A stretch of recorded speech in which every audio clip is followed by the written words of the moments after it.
नाज़रीन, कंधाकोट में क़त्ल थियल प्रोफेसर अजमल सावंत के कातिलनि जी गिरफ़्तारी लाइ सॼी सिंध में एहतजाज जो सिलसिलो जारी आहे।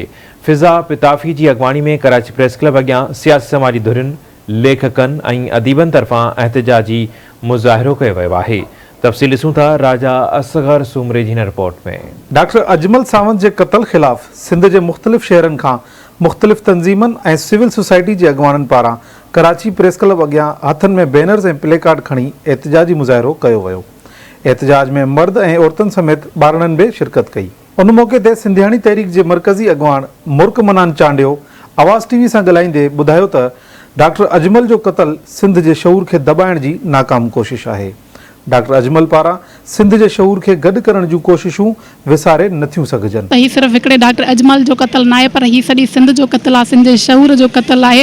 ऐं पाण सम्झूं था त इन सॼनि जेके मामला आहिनि, इहे जेके क़त्ल आहिनि, अॼु खां सालनि खां वठी करे जेके क़त्ल थींदा अचनि था, इहे सॼा इन्हनि भोतारनि, जागीरदारनि, क़बाइली जेके सोच में ऐं निज़ाम में जेके गर्क थियल माण्हू आहिनि, उन्हनि जा जेके ज़ाती मुफ़ाद आहिनि, ख़सीस मुफ़ाद, टके जा मुफ़ाद जेके आहिनि, उन्हनि जी हासिला जे लाइ ही रोज़ कुहनि था पिया ऐं रोज़ माण्हू मारनि था पिया। हिन अलाही केतिरा हिननि माण्हू मारे छॾिया, ही अलाही केतिरा माण्हू मारींदा। तंहिं करे ज़रूरत इन ॻाल्हि जी आहे त इन सरदारी ऐं जागीरदारनि जो जेको निज़ाम आहे, कोड़ जो मर्ज़ बणिजी चुको आहे सिंध जे लाइ। तंहिं करे इन्हनि सभिनी खां निजात हासिल करण जे लाइ पाण खे हिकु मुनज़िम तहरीक हलाइणु घुरिजे। जी, अॼु जो असांजो जेको एहतजाज आहे उहो डॉक्टर अजमल सावंत जी लाइ आहे ऐं असां उनजे क़त्ल जे अगेंस्ट हीअ कयूं था।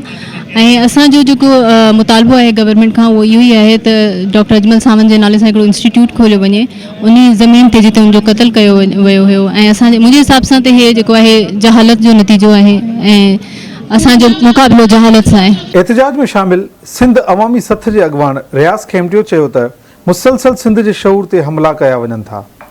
कॾहिं कॉलेजनि में न्याणियुनि जूं लाशूं मिलनि थियूं त कॾहिं अजमल जहिड़ा नौजवान मारिया वञनि था। सिंध में सरदारी निज़ाम ख़त्म थियणु घुरिजे। असल में असां काफ़ी दौर खां दाहूं कंदा था अचूं पिया त असांजी सिंध ते हिकिड़ा हमला आहिनि। ही असांजी सिंध खे हमलनि एतिरो सोढ़ो कयो आहे। तव्हां ॾिसो त डॉक्टर अजमल सावंत जहिड़ा दोस्त त शहीद थी विया, पर इन खां अॻु में असांजी छोकिरियूं केतिरियूं यूनिवर्सिटियुनि में क़त्ल थियूं आहिनि, उन्हनि खे जेको आहे सो ख़ुदकशनि जा रंग ॾिना विया आहिनि। डॉक्टर सावंत न रुगो हू अकेलो कोन हो, हू सॼी सिंध जे शऊर जो नालो हो। एतिरी तालीम हासिल करण खां पोइ नौजवाननि खे तालीम ॾियण जे लाइ सिंध में ईंदड़ इन मक़बूल ऐं अहम तरीन शोबे जो माहिर जेको आर्टिफिशियल इंटेलिजेंस जो माहिर शायदि सिंध में को ॿियो हुजे। ऐं अहिड़े माण्हूअ जो क़त्ल न रुगो जागीरदारी सिस्टम ऐं हुन जे लाइ असां एहतजाज जे लाइ हिते जमा थिया आहियूं। IBA यूनिवर्सिटी के कानूनी सलाहकार मुकेश कुमार जो चवणु हो त ही न क़बाइली जहिड़ो आहे न ई कारोकारी वारो मामलो आहे। अजमल सावंत जो क़त्ल सोची समझी साज़िश आहे। मुंहिंजो पॉइंट ऑफ व्यू इहो आहे त ही कोई क़बाइली जहिड़ो न आहे, ही कोई कारोकारी वारो मामलो न आहे, ही सफ़ा क़त्ल आहे जेको के रियासत के उन ई तरीक़े सां उन नज़र सां ॾिसणु खपे जेसि ताईं इहे क़बाइली जहिड़नि जी आड़ में रियासत ख़ामोश थी वेही रहंदी त कोई सफ़ा कातिल गिरफ़्तार न थींदा।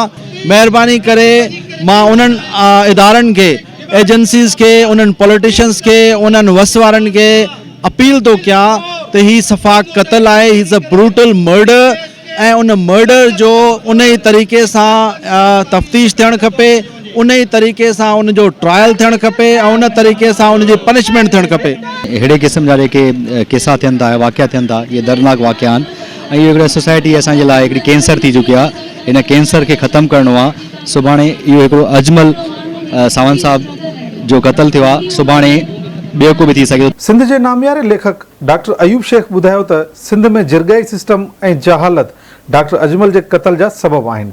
सियासी पार्टियुनि खे कातिलनि जी हिमायत कंदड़नि खे टिकेटूं न ॾियणु घुरिजनि।